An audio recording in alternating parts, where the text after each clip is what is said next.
नमस्कार। आज हमारी सदनब्ज टीवी चैनल टीम फिर से एक मंदिर पर आई है। आइए हम इस मंदिर के इतिहास के बारे में जानते हैं और यहाँ के जो महाराज जी हैं वर्तमान में, उनसे हम यहाँ की जानकारी जानते हैं। ये मंदिर द्वादश ज्योतिर्लिंग सिद्धपीठ है। यहाँ पर भगवान शिव की अद्भुत प्रतिमाएं हैं, शिवलिंग हैं। जो पंचमुखी पिपलेश्वर महादेव मंदिर सेठी नगर जबलपुर के नाम से प्रसिद्ध है। आइए यहाँ के जो महाराज जी हैं पंडित रोहित शास्त्री जी, उनसे हम इस मंदिर के इतिहास के बारे में जानते हैं। ओम नमः शिवाय। महाराज जी प्रणाम। महाराज जी, ये जो यहाँ पर मंदिर है पिपलेश्वर महादेव मंदिर, बहुत ही सुंदर है, अद्भुत दृश्य है यहाँ पर और 12 ज्योतिर्लिंग भी स्थापित हैं। हमें इस मंदिर के इतिहास के बारे में बताइए। ये मंदिर कितना पुराना है, यहाँ के प्रमुख पुजारी जी पहले कौन थे, वर्तमान में कौन है, और ये जो 12 ज्योतिर्लिंगों की प्रतिस्थापना हुई यहाँ पर किस उद्देश्य से हुई, इसके बारे में बताने का कष्ट करें। तो मंदिर तो काफी पुराना है भैया, लगभग 100-150 वर्ष पुराना मंदिर है। यहाँ पर एक माता जी सेवा किया करते थे जी। तो हमारे पूज्य गुरुदेव हैं जो मृत्युंजय महाराज मौनी बाबा जी, भेड़ा घाट से भ्रमण करते हुए यहाँ से निकल रहे थे। तो बहुत छोटा मंदिर था उस समय, तो निकल रहे थे तो बाहर जो हनुमान जी महाराज विद्यमान है जी, उनको एक कुत्ता कुछ प्रसाद रखा हुआ था तो चाट रहा था प्रसाद। तो गुरुजी ने ये स्थिति देखी इस मंदिर की, तो वो दृश्य गुरुजी को यहाँ ठहरने पर मजबूर कर दिया। अच्छा। फिर गुरुजी यहाँ पर निवास किए, माता जी की सेवा जब तक थी वो सेवा करी। इसके बाद जब माता जी का देहांत हो गया, गुरुजी को मंदिर उन्होंने सौंप दिया, तब गुरुजी यहाँ 1990 से स्थायी हुए। अच्छा। और फिर 1998 में गुरुजी ने इस मंदिर का जीर्णोद्धार किया और तब बात हुई द्वादश ज्योतिर्लिंग स्थापना करने की। तो तमाम विरोध हुआ कि द्वादश ज्योतिर्लिंग स्थापना आप कर ही नहीं सकते, आप अधिकारी ही नहीं। यहाँ पर ये जो अधिकार है ज्योतिर्लिंग स्थापित करने का, ये शंकराचार्य जी को है। बिल्कुल। परंतु जो गुरु जी थे वो मौन धारण किए थे 23 वर्ष। अरे वाह। बोलते ही नहीं थे, तो किससे जाए, किससे बातचीत करें। पर उनका एक संकल्प था कि मुझे द्वादश ज्योतिर्लिंग ही बिठाना है, के इंतजार है।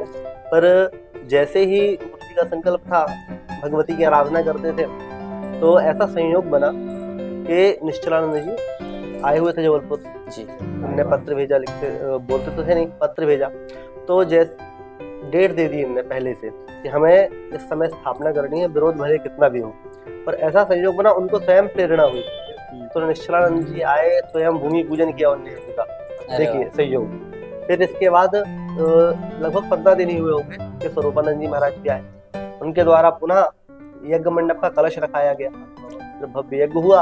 और सन 1998 में यहाँ पर द्वादश ज्योतिर्लिंग की स्थापना हुई मौनी बाबा जी के माध्यम से। बहुत विशाल यज्ञ हुआ जिसमें तमाम शहर के जो नेता मंत्री इत्यादि हैं, बब्बू भैया प्रमुख जो पूर्व विधायक थे, इन सब ने बहुत बढ़ चढ़ कर भाग लिया। तो बहुत सुंदर आयोजन हुआ, फिर इनकी स्थापना हुई।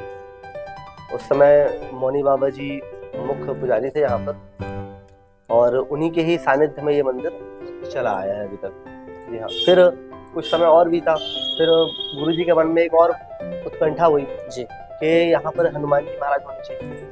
हनुमान जी महाराज किनके द्वारा बिठाया जाए। तो आपने सुना होगा जो वर्ल्ड के बेस्ट तांत्रिक हैं चंद्रा स्वामी जी, हाँ, वो आए हुए थे। अरे वाह। गुरु जी ने प्रयत्न किया उनसे मिलने का, परंतु जो उनके गार्ड रहते हैं हम नहीं मिल रहे। तो गुरु जी ने एक पत्र दिया लिख करके कि ये आप उनको दे देना, तो मैं जा रहा हूँ। इतना बोल करके आ गए। जैसे जैसे वो जा रहे थे फ्लाइट से, जो उनका विमान था वो उड़ ही नहीं पाया। फिर उनने बताया गार्ड ने कि बाबा जी आए थे, आपको पत्र दे गए हैं। जब उनने पत्र पढ़ा, अब क्या लिखा था वो तो वो जाने, वो खुद ही जाने। पत्र पढ़ के वो दौड़ कर आए, यहाँ सीधे मंदिर ही आए। फिर उनने हनुमान जी महाराज की स्थापना अपने हाथों से ही करी। तो तब से यह जो द्वादश ज्योतिर्लिंग मंदिर जो है बहुत प्रसिद्ध हुआ। और जबलपुर में पहला ही ये मंदिर था जहाँ पर द्वादश ज्योतिर्लिंग के प्रतिरूप बिठाए गए, है ना। और बहुत श्रद्धालुओं की भीड़ श्रावण में, शिवरात्रि में, सोमवार को लगती है, और सभी जो प्रार्थना करते हैं उनकी मनोकामनाएं पूरी होती है यहाँ पर। पंडित जी, अभी ये वर्तमान में क्या कोई समिति में है? नहीं, ये केवल गुरु जी के अंडर में, गुरु जी इसकी देखभाल करते हैं। हम लोग सब पुजारी हैं यहाँ पर, लिखते हैं, सुबह शाम पूजा इत्यादि करते हैं। शिव आराध्य स्वामी जी जो थे अपने मौनी बाबा जी, उनकी संकल्प शक्ति ने इतना बड़ा एक अद्भुत चमत्कार भी कह सकते हैं इसे, चमत्कार ही है। जैसे हर व्यक्ति की एक रहती इच्छा यानी कि मैं यदि हूँ इस समाज में तो मेरा क्या दायित्व है। जैसे ये मंदिर हमारा इस क्षेत्र में है तो इस मंदिर का रख रखाव हमारे नगरवासी और हमारे आसपास के लोगों का भी होना चाहिए दायित्व। बिल्कुल होना चाहिए। तो क्या यहाँ के नगरवासियों के लिए क्या संदेश देना चाहेंगे? नगरवासियों का तो ऐसा अनुकूल नहीं है क्योंकि यहाँ पर आप देखेंगे पीछे क्रिश्चियन कॉलोनी है और पास में गुप्तेश्वर मंदिर भी है जो काफी फेमस है। तो अधिकतर यहाँ पर जो वातावरण है इस क्षेत्र का, सामने कलारी इत्यादि है, तो थोड़ा सा खिंचाव कम है इस मंदिर में लोगों का। अच्छा। और पुराना होने के कारण थोड़ा सा लोग ज्यादा आते भी नहीं। आजकल लोगों को चाहिए वो आधुनिकता की ओर भागते हैं। तो जहाँ पर बहुत इत्यादि उत्सव होते हैं, जहाँ नाच इत्यादि गान होता है, वहाँ लोग भागते हैं। इस कारण से थोड़ा सा लोग कम आना पसंद करते हैं और यहाँ पे वैसे समिति नहीं है, गुरु जी संचालन करते हैं इस मंदिर का। समय समय पर कहने का ये मतलब है कि संस्कृति, संस्कार और शक्ति की उपासना आज लोग नहीं करते। हाँ। दिखावा और जहाँ पर आडंबर होते हैं वहां पर लोग जाते हैं, ऐसा है। बिल्कुल।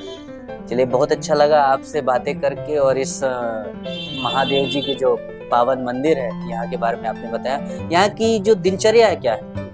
यहाँ प्रातःकाल 6 बजे मंदिर खुल जाता है, 7:30 बजे आरती होती है और प्रत्येक सोमवार को 9 बजे से भगवान शिव जी का रुद्राभिषेक होता है। कुछ भक्त हैं जो साथ में आते हैं। यहाँ पर 12 ज्योतिर्लिंग 12 लोग खड़े होकर के साथ में अभिषेक करते हैं सोमवार को। अरे वाह। और ये फिर दोपहर इत्यादि में भोजन भोग 12 बजे तक मंदिर बंद हो जाता है। फिर शाम को 4 बजे मंदिर खुलता है, शाम को 7:30 बजे आरती और 10:30 बजे मंदिर पुनः बंद हो जाता है। जो हमारे दर्शक सदनब टीवी को देख रहे हैं, कोई एक महादेव जी का ऐसा मंत्र बताइए हमारे दर्शकों को जो उनके विघ्न को, कष्ट को हर सके।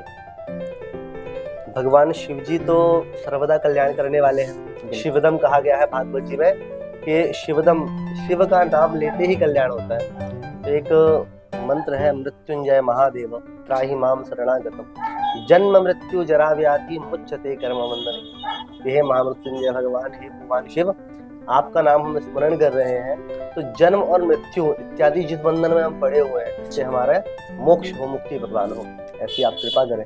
तो यह मंत्र जप करने से बड़े से बड़े संकट में भी, बड़ी से बड़ी बीमारी से भी ग्रसित जब मनुष्य होता है तो उसके संकट दूर हो जाते हैं और भगवान महामृत्युंजय शिव जी उनकी मनोकामनाएं सफल करते हैं।